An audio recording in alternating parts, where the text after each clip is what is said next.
Powered by the Montana Television Network.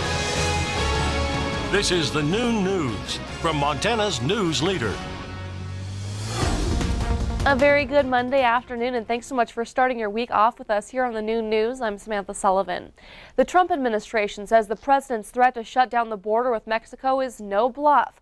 Customs and Border Protection says the immigration system is past the breaking point because of a surge of families from Central America asking for asylum. The president criticized Democrats and Mexico yesterday, tweeting, quote, "Homeland Security is being so very nice, but not for long." The president will do everything he can. If closing the ports of entry mean that, that's exactly what he intends to do. The president's aides argued Sunday the move may be necessary as Border Patrol officials deal with an influx of migrants, many coming as families before the hot summer months. Last month, more than 75,000 people were apprehended, the highest in over a decade. In a letter to Congress, Homeland Security Secretary Kirstjen Nielsen called the surge of migrant arrivals a dire situation and said the agency is facing a system-wide meltdown.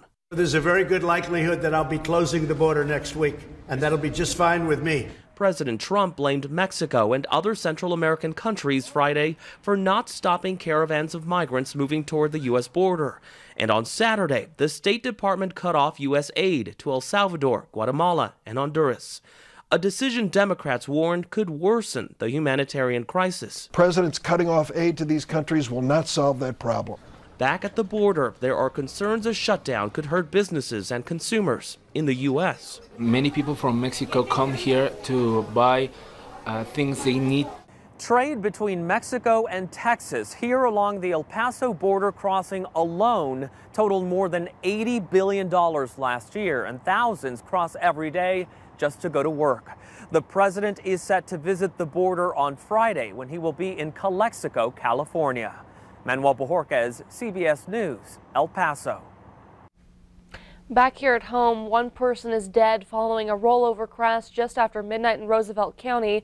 The vehicle carrying 3 people was traveling west on U.S. Highway 2 when it went off the road and rolled. A Roosevelt County woman, estimated to be in her 20s, was thrown from the vehicle. She was the only person to die in the crash. The other 2 adults in the vehicle, another passenger and the driver, were taken to the hospital with non-life-threatening injuries. A trooper at the scene said a seatbelt was not in use by the victim and alcohol was a factor in that crash. Well, a bill to continue Montana's Medicaid expansion program passed the Montana House over the weekend with a vote of 61 to 37. The bill would continue the Medicaid expansion program, which provides government-funded health coverage to 96,000 low-income adults in the state. All 42 House Democrats voted for the measure, along with 19 Republicans. In addition to continuing the program past a June 30th expiration, the bill creates additional requirements for the program, such as 80 hours a month of work or community engagement for some participants. The $700 million a year program has been in effect since 2016 and is 90% funded by the federal government. The bill will now head to the state Senate. In February, the United Methodist Church took a national vote to uphold a ban on gay clergy and same-sex marriages. Many churches across the country are now taking the chance to speak out. MTN's Elizabeth Transer reports from Great Falls.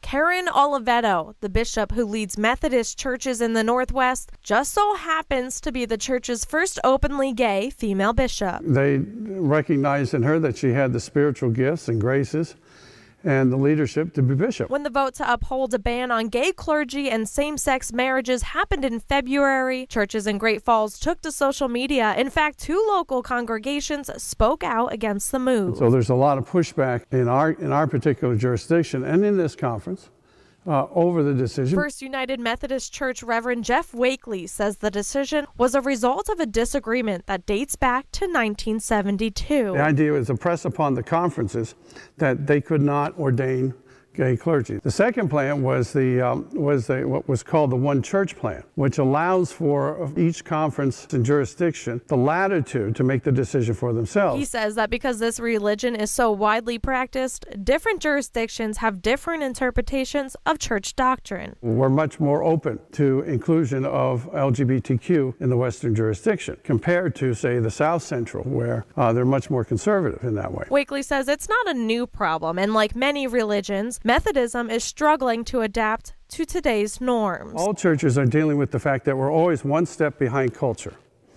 Okay? And so some people say, look at what the culture does and say, oh my God, we got to protect ourselves from the culture.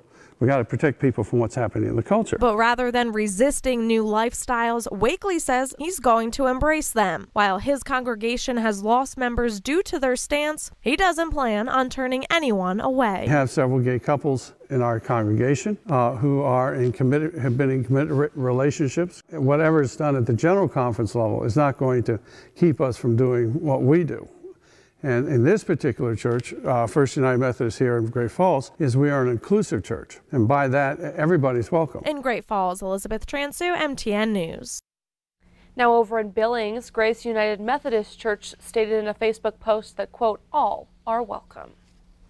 Well, turning things now over to Ed in the Weather Center. Ed, it is the first day of April. How are things shaping up out there? You know, different situations across the state as we usually see, Sammy. We'll start over in Missoula, where temperatures are beginning to warm. We got some breaks in the clouds and sunshine, 44 degrees there now, but the cloud cover around the Great Falls area, after we've had some showers move through, has started to edge up. We were at freezing just an hour ago and now at 36 degrees. A mix of clouds and sunshine right now with a calm wind around Butte and starting to hit those 40s. And a lot of the regions starting to hit the 40s with a mix of clouds and sun, a little bit of a north breeze. In Billings, the winds are out of the southwest, a little bit warmer at 45, but showers could develop through southern Montana later in the day. We'll take a closer look at that and the rest of the forecast details coming up.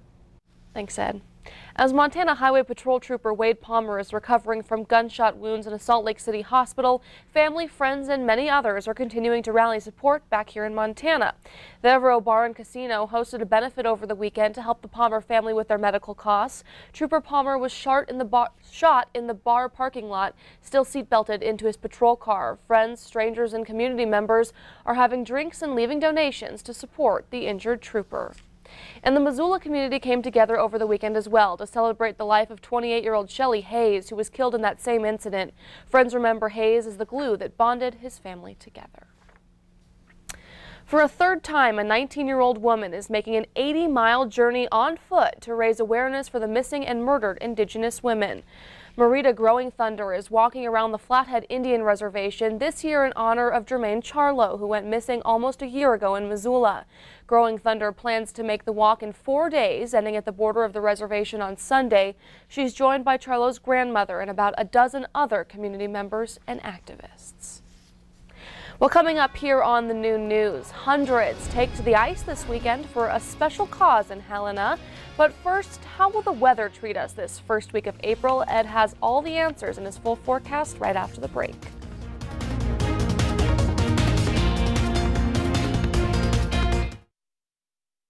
You're watching MTN News with Samantha Sullivan, Storm Tracker Weather with Ed McIntosh, and Farm and Ranch News from the Montana Ag Network.